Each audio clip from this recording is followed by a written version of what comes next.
Hey guys, welcome back to Java video tutorials. It's been a while, but hopefully not too long. So we're going to get back right where we left off. And I kind of went a little too far, I thought, with functions. So this might get replaced as lesson 6, and then functions will become lesson 7. But this is a pretty simple lesson, and it's over basic if statements and Boolean logic. So if you already know what that is, that's great. And if you don't know what that is, that's even better because you're going to learn. So go ahead and open up Docker Java or just watch me do it. That was fast. This is a Windows PC, guys, so everything's kind of zippy around here. And we're going to start out with a public class called if, and of course our public static void main string array args statement. Okie doke. So we need to demonstrate an if statement. So ifs are very basic and very easy. Type the word if. It's 2 letters and it is the shortest keyword in Java. After the if, it's like we're opening up a function. We can even call it the if function. We're opening up a function that takes in a parameter. You already know about parameters. Well, all if statements take in some kind of Boolean parameter. So you can have a statement that's 10 lines long as it evaluates to a Boolean. You can throw functions in here, you can throw compare operators in here, you can throw whatever you want in here as long as the end result evaluates to a Boolean inside these parentheses. So the simplest Boolean I can think of is just the keyword true. So true is a Boolean. It evaluates to a Boolean true. And so this is valid syntax. And under that we can just go ahead and open and close our braces here. And basically we're going to just type some code in here. So let's print something out. System out print line, and let's just say hi, it's true. Okay, so what's going to happen here is Java's going to go along and it sees this method and it runs the method and it comes to this if statement and it checks this condition, if true. Well, since true evaluates to true, then we will go ahead and run everything inside these 2 curly braces. So if it does that, it should print out system.out.println hi, this is true. So let's go ahead and compile that. I've already named this file if.java. So if I go to my interactions pane, I can just type in java if, and you will see it prints out hi, it's true. So let's go back and let's expound on that, because really that could be achieved by getting rid of the entire if statement. So what if we put something else here besides true, like false? Does false evaluate to true? No, false evaluates to false. So if the expression inside of these parentheses here is false, then we're just going to skip over this statement. So what do you think will happen if I compile this and then run the program? Nothing happens. Even though we have some code here, nothing happens. Question for you. Can I ever run anything inside of this if false block? The answer is no. Question for you. Will you ever see if false in actual programming? I will come back to that in about a minute. Question again. Will you ever see if true in programming? No, you won't. You will never see if true because it will always happen. There is no comparison, there is no outside variable, there is nothing that is really a condition. Now the thing is, I just encountered this today for the first time in my life. I saw if false. And if you were to ask me that 24 hours ago, would you ever use if false, I would say no. That's completely asinine and would never make sense in a program. Well, in fact, it did to me. It made sense today, and I was going through some PHP, and in fact, I was writing an application using the Cake PHP framework, and that framework has all kinds of classes and objects and methods. My IDE for Cake, Dr. Java is our IDE for Java here, but for PHP and Cake PHP I was using Eclipse. And Eclipse has this nice little feature called code completion. So if you type out a function, like if I were to say math.pow, it would come up with a little tooltip that tells me exactly what goes into math.pow. It's pretty useful if you're working in a large framework such as Cake PHP and you haven't memorized all of the different classes and methods you can use. So anyway, back to the story. I was using Eclipse with Cake PHP, and there were certain pages that Eclipse was not showing those code completion boxes. And I did not know why really, so I went on Google and I Googled the problem to see if anybody else had it. And there's a short and easy workaround, and you could have typed if false, which is going to basically make the interpreter not, or the compiler not run this code, but the IDE or Eclipse actually saw the code, and I basically just created a new object, and then everything inside of those objects was visible by the IDE, by Eclipse. So basically that gave me code completion. So that's probably so far out there and so obscure that you'll never see it again unless you happen to be developing Cake PHP inside of Eclipse. So anyway, back to our story here with if statements. If false, this is never going to run. So let's make this a little more interesting and let's create an outside variable. So I'm going to make an integer variable and call it my number, and it's going to be assigned the value of math.pow, and we're going to give it a 1 or a 5, I don't care, to the power of 3. That should give us 125. But let's say I didn't know that, so I need to test something. I say if my number, and we're going to use a simple comparison operator here called greater than, and if it says if it's greater than 100, then we can change the statement and say yep, it's greater than 100. So now let's go ahead and compile that, and I have an error here, and it says possible loss of precision because math.pow returns a double data type. So let's go ahead and cast that to an int just so the compiler knows that we don't care about losing precision, and we're going to run Java if, and you will see that it's greater than 100. However, let's go ahead and change this to 200, and you will see that it prints out nothing because math.pow53 evaluates to 125. So we need some kind of alternate case.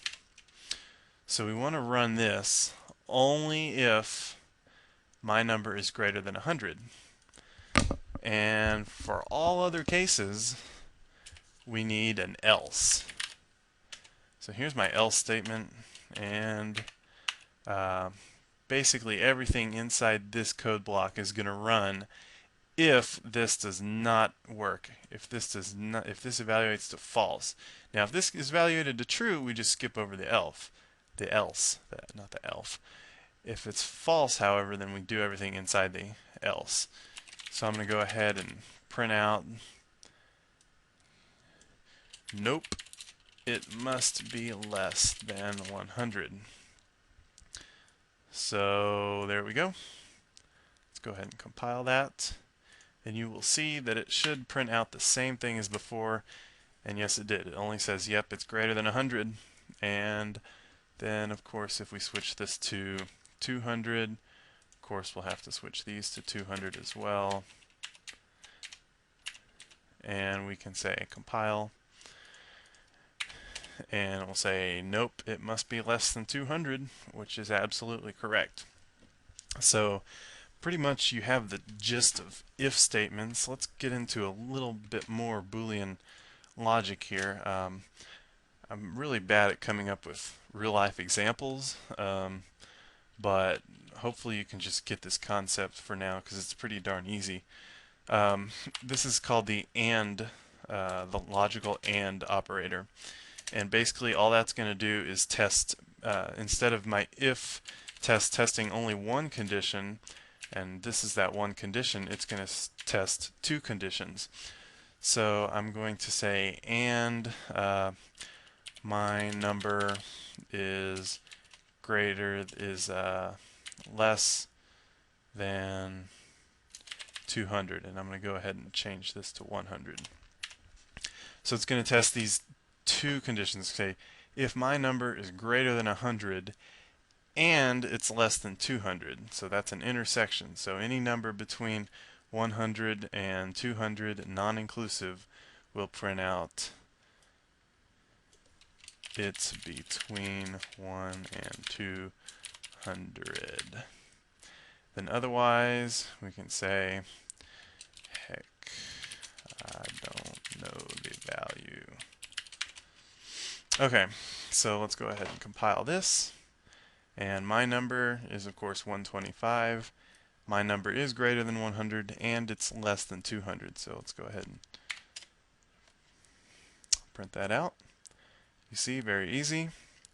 So I'm going to go back here and show you what happens if I have a logic error. A logic error is basically an error that works. It's an error with your program, although you can still compile the code. So let's say it's greater than 100 and it's less than 50. Well, if you can think of a number on the real number line that is greater than 100 and less than 50 at the same time, I would like to meet you because you would be an awesome person. Redefine mathematics and all that jazz. But you'll see this will always be false no matter what happens. So I might as well just put false there and you wouldn't see that because it's just silly programming. Actually, you might see false if it's really bad programming. I'll show you about that later, but it'd just be bad style. So I'll show you in just a sec when you would possibly see that. So that's that. I'm going to show you finally how you can do multiple conditions. By the way, before we get into that, this AND can be three different things. We can say OR. So now this would be a correct statement. I can say my number is greater than 100 or it's less than 50. So the only ones that would not be valid are between 50 and 100. So 75. 75 is not greater than 100 and it's not greater than 50. But everything else between from negative infinity to 50 and then 100 to positive infinity would be fair game. So that's that. And then I can also have the exclusive OR operator, which is the shift 6. It's that up arrow caret. And basically this says only one of them can be true. If they're both true, then it's going to evaluate to false. If they're both false, it'll be false. But if one is true and the other one is false, then we get a true. If this one is true and this one is false, then we also get a true. So go ahead and think about that. You know, if I can show you real quick here in the interactions window, I can say true and true evaluates to true, but false and true gives me a false. But if I say false or true, that gives me a true. And if I say true exclusive or true, that gives me a false. But if I say true or true, of course that gives me true. So you can see how all those work right there. And now onto the else if. So this is pretty straightforward also. I can say else if, and there is a space here. Some languages decide to combine the two, but this is not a keyword. You have to use else if. and then just have another statement inside here, another Boolean statement, and then of course we can have another code block and basically rule the world by just using a series of if and else. And if you think about it, that's really all a program is. If this, do this. If else, do this. And we just work with the environment around us and run our program based on these variables.